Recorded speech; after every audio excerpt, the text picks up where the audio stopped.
50% వరకు కూడా గ్రౌండ్ అని చెప్పేసి నేను చెప్పట్లేదు, కూటమి ప్రభుత్వం చెప్పింది. కావాలంటే మీరు చెక్ చేసుకున్నాను కూడా వారు అడిగినటువంటి పరిస్థితి. బండారు వంశీకృష్ణ గారు గుడ్ మార్నింగ్. మీ దగ్గరకు వచ్చే ముందు ఒక చిన్న బయట ప్లీజ్ సార్ ఒకసారి జగన్మోహన్ రెడ్డి గారు బయట ఒకసారి ప్లీజ్ చేయండి. Moment to announce that the state has received 340 investment proposals with an investment of about 13 lakh crores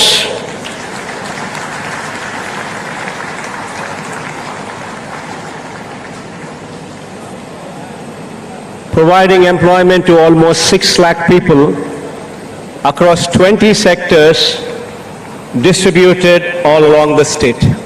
It's a proud moment to announce that the state has received 340 investment proposals.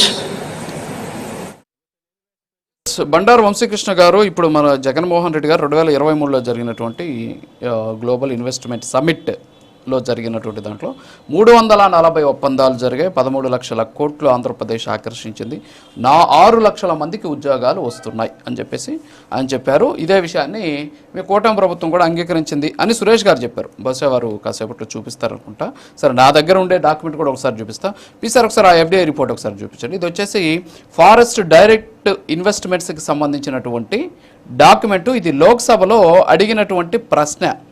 Question number 3314 December 16, 2024లో జరిగినటువంటి సమావేశంలో అసలు foreign direct investments ఎన్ని వచ్చాయి ఆంధ్రప్రదేశ్కి అని చెప్పేసి ఒక 3 ఎంపీలు అడిగారు అనమాట. మాగుంట శ్రీనివాసులు రెడ్డి, కృష్ణప్రసాద్ తెన్నేటి, అలాగే పుట్టా మహేష్ కుమార్.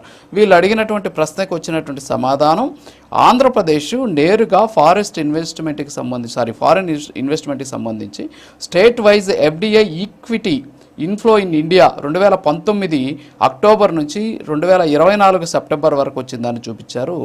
ఆంధ్రప్రదేశ్ 14వ స్థానంలో ఉంది. 1085.59 మిలియన్ యుఎస్ డాలర్లను ఆకర్షించింది అని చెప్పేసి చెప్పినటువంటి పరిస్థితి. సో దాన్ని మీరు లెక్కేసుకుంటే ఎన్ని వందల కోట్లు, వేల కోట్లు కాదనుకుంటే బహుశా కొన్ని వందల కోట్లు అయి ఉంటుంది. సో అది ఒకసారి, ఇది నేను చెప్పింది కాదు, రాజ్యసభలో ప్రశ్నకి ఎఫ్డిఐ ఫారెన్ డైరెక్ట్ ఇన్వెస్ట్మెంట్లకు సంబంధించి ఇచ్చినటువంటి సమాధానం.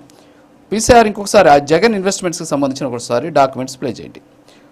ఇప్పుడు డాక్యుమెంట్ ప్లే అవుతుంది. ఇది వచ్చేసి 2019 నుంచి 2024 వరకు, అంటే జూన్ 2019 నుంచి ఫిబ్రవరి 2024 వరకు ఆంధ్రప్రదేశ్ ప్రభుత్వానికి సంబంధించినటువంటి secretary to government of Andhra Pradesh industrial and commerce డిపార్ట్మెంట్కి సంబంధించినటువంటి ఆయన, at the same time commissioner of industrial commerce and export ప్రమోషన్కి సంబంధించి ఒక ఐఏఎస్ అధికారి, వాళ్ళిద్దరితో కూడినటువంటి ఒక డాక్యుమెంట్ని తయారు చేశారు. ఇందులో పీరియడ్ బిట్వీన్ 2019 నుంచి 2024 వరకు ఆంధ్రప్రదేశ్ రాష్ట్రంలో నెంబర్ ఆఫ్ యూనిట్స్ గ్రౌండ్ అయింది 152. అక్కడ కింద బ్లూ బాక్స్లో ఉంది చూడొచ్చు. ఇన్వెస్ట్మెంట్లో 67,196 కోట్లు వచ్చాయి.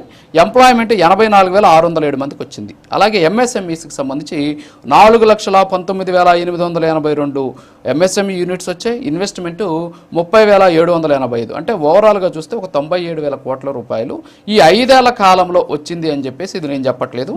ఇది వచ్చేసి అప్పట్లో ఉన్నటువంటి ప్రభుత్వానికి సంబంధించినటువంటి ఐఏఎస్ అధికారులు ప్రభుత్వం తరపున తయారు చేసినటువంటి దీని ఒక ప్రమాణ పత్రం అనుకోవచ్చో లేకపోతే ఇంకోటి అనుకోవచ్చో, ఏదో నాకైతే తెలియదు. వాళ్ళు అప్పట్లో దీన్ని ప్రమోట్ చేసుకునేందుకు తయారు చేసినటువంటి ఒక బ్రోచర్ లాంటిది. సో ఇది నాకున్నటువంటి వాస్తవం, నాకు కనిపించినటువంటి వాస్తవం. బండారు వంశీకృష్ణ గారు ఏమంటారు?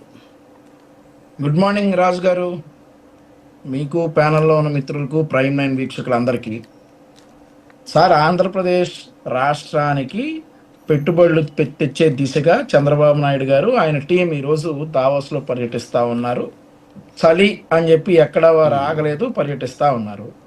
సరే, అవన్నీ తెలిసినాయే. ఆయన ఎక్కడికి వెళ్ళినా కానీ ఒకే యూనిఫామ్ ఉంటుంది, కనీసం స్వెటర్ కూడా వేసుకోకుండా మా చంద్రబాబు నాయుడు గారు ఒక మర మనిషిలాగా ఆంధ్రప్రదేశ్ రాష్ట్రం కోసం పనిచేస్తున్నటువంటి సందర్భంలో వస్తున్నటువంటి నిందలు, వస్తున్నటువంటి హేళనలు, వాళ్ళ పార్టీ అధినేత జగన్మోహన్ రెడ్డి గారు చేసినవి మేము పట్టించుకోవట్లేదు సార్.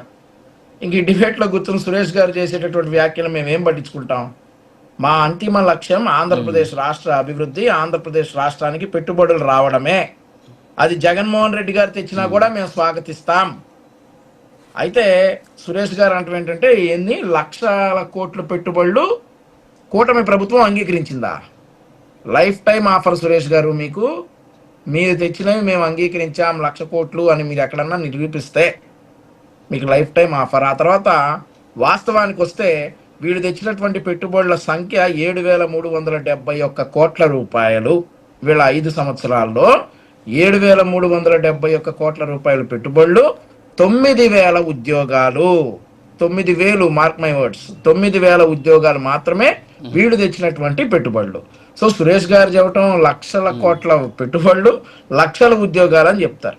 సరే, ఒకవేళ చెప్పుకున్నట్లయితే సిద్ధం సిద్ధం సిద్ధం అని చెప్పి వెళ్ళి 175 అన్న చోట కనీసం వీళ్ళు ఆ విషయాలన్నీ కూడా ప్రస్తావించి ఉండేవాళ్ళు. కానీ ఎక్కడా కూడా వీళ్ళు ప్రస్తావించలేదు. కాబట్టి ఇప్పుడు మనం చూసుకుంటే ఆంధ్రప్రదేశ్కి 1,125 బిలియన్ డాలర్లు ఏమో తీసుకొచ్చారు. అంటే సుమారుగా 7,371 కోట్ల రూపాయలు పెట్టుబడి తీసుకొచ్చారు. ఇక సురేష్ గారికి సమాధానం చెప్పే క్రమంలో నన్ను ఒక 2 minutes ఇంటరప్ట్ చేయకపోతే, ఆంధ్రప్రదేశ్ రాష్ట్రానికి ఏ పెట్టుబడులు వచ్చినాయి ఏంటో అడిగారు. కాబట్టి సురేష్ గారు మీరు చూసుకోవచ్చు, ఇవి కేవలం పేపర్ల మీద కాదు, గ్రౌండ్ అయినటువంటి పెట్టుబడులు.